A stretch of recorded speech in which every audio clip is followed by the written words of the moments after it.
Hello there, welcome back to Blue Harvest Vintage Toys, and in this video I'm going to follow up on the hugely successful From the Archives video. I think I might do a few more of these. They are quite interesting. This is one a bit left field from what we usually do, but I'm sure you'll find it amusing and hopefully entertaining. So as you probably know, and as you can see from the video here, that cosplaying is hugely successful, hugely popular.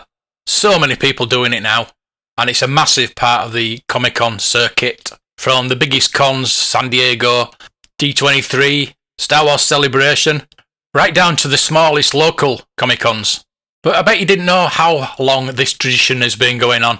And what I have for you today is a science fiction and fantasy costume contest posing for the 24th World Science Fiction Convention in Cleveland in 1966. Now I do apologise, these are black and white, but as you know the world was black and white up till about 1970. But I believe it gives it a bit more of a vintage feel, more like it's from the archives. The 24th World Science Fiction Convention, known as TriCon, was held from the 1st to the 5th of September 1966 at the Sheraton Cleveland in Cleveland, Ohio, USA. Officially, the convention was hosted by 3 cities in the region, Cincinnati, Cleveland and Detroit, hence the name TriCon. The 3 co-chairmen of that WorldCon each represented their city's fandom. They were Ben Jason of Cleveland, Howard DeVore of Detroit, and Lou Tabakow of Cincinnati. The guest of honour was L. Sprague de Camp, and the Toastmaster was Isaac Asimov. Of special note was that Gene Roddenberry premiered the pilot episode of his TV series Star Trek at TriCon. I don't think they'll have a catch on. This collection is primarily comprised of photographs taken by J.K. Klein as he documented science fiction and fantasy fandom at the 24th World Science Fiction Convention in Cleveland, Ohio. The majority of images were taken by Klein while attending science fiction and fantasy conventions and events. J.K. Klein, 1931 to 2012, began reading science fiction at a young age and joined the Philadelphia Science Fiction Society at the age of 14. During his lifetime, he was an avid photographer and amassed an extensive photograph collection of science fiction and fantasy conventions and events. He was a writer, editor and photographer for international corporate magazines and wrote missile acquisition radar systems and ICBM launch facility manuals for the United States Air Force. He was also a member of the contributing to the first fandom, Science Fiction and Fantasy Writers of America, SFWA, and Analog. Throughout his life, Klein lectured to science fiction as literature, social commentary, and as a window into the future. And as you can see, these costumes are really basic. I know it's 1966. It's pre anything pop culture, I think. It's like Star Trek was happening just then, and there was one Star Trek uniform. But I think that may be one that Gene Roddenberry brought along for somebody to wear, because nobody's going to be cosplaying Star Trek uniform before the actual Star Trek series has actually started, and it being so perfect to the actual uniforms on the TV show. But what I can see is a lot of medieval type dress. Maybe that was a big thing back in the 60s. I know the big sci-fi revolution was started in the 50s. Even though this is the 24th science fiction convention, that's quite surprising, really. But there's no robots or anything like that. And the one thing you'll notice that is quite on trend with today is that most of them are women, or maybe the photographer just photographed majority of women there. But you'll also find that today that it is mostly women that dress up at Comic-Con. But again, it might be the people that are photographing just the women.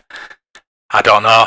I do know that at Star Wars specific Comic-Cons like Celebration, things like that, they're mostly blokes in Stormtrooper uniforms, Darth Vader, so and so. Now you get there's not that many female characters. I know there's layers, lots of layers raised now, so that might be why that is. But usual Comic-Cons, you always see the women dressed up, or indeed notice the women more than the men. But I say these photographs are mainly women. There's about, I'd say, 70 to 80% women. There's a couple of kids and a few blokes, but Yeah, majority of them are women. Some of them do look like they've just got dressed up for the evening. But they will be characters in their own right. Very exotically dressed. Some of them look like they could be influenced by Flash Gordon, Buck Rogers, that type of thing from the serials. Certainly a couple of the guys are. But there's only one comic character, and that's Spider-Man. And it's not a very good costume. There was no costumes back then. Everybody had to make their own. And like I said, it's pre-anything pop culture coming out, basically. Pre-Batman. Pre-Star Trek. Pre-Star Wars, obviously. And the fact that there was a science fiction convention back then, when you only had, as I say, Flash Gordon, Forbidden Planet, all the B-movies, pre-2001 even. But the glaring omission is any TV characters, any movie characters. Of course, that's going to really develop over the next 50 years, as we know. Another thing about these costume designers is they have no video to watch. They probably only have black and white photos from magazines to copy. They can't just pop a video in when they want to research something, or the multitude of books we have, and even the internet. If we want to research something, or we want to look at a costume or something like that, we can get the plans off the internet, we can look at the pictures on the internet, we can research it. They didn't have that. So these costumes, even though we are having a look at them, having a bit of a laugh at them, are amazing, given what they've got to accomplish these. This one here is giving a lot of Leia vibes. Slave Leia vibes. Yes, I'm going to say Slave Leia. People say that outfit was degrading to women and to Carrie Fisher herself. But I'll be honest, if Carrie didn't want to wear it, she wouldn't have worn it. And I've always said it was based mainly on things like Flash Gordon, things like that. And this kind of proves that. And that course derives from the belly dancer type outfit. And there's no problem with those. Anyway, I'm not going to get into that argument. I just love these outfits and this look back at cosplaying 50 odd years ago. So I hope you've enjoyed it. Hope you'll join me again for another archive. If you've got any archive pictures that you want to show me, let me know. I'd love to do more of these videos. I keep bumping into and finding these articles, and I'm really interested in them. And I love doing these videos. So hope you'll like watching them and like them that much to subscribe and watch all my other videos. So thank you for watching, and until the next video, may the toys be with you.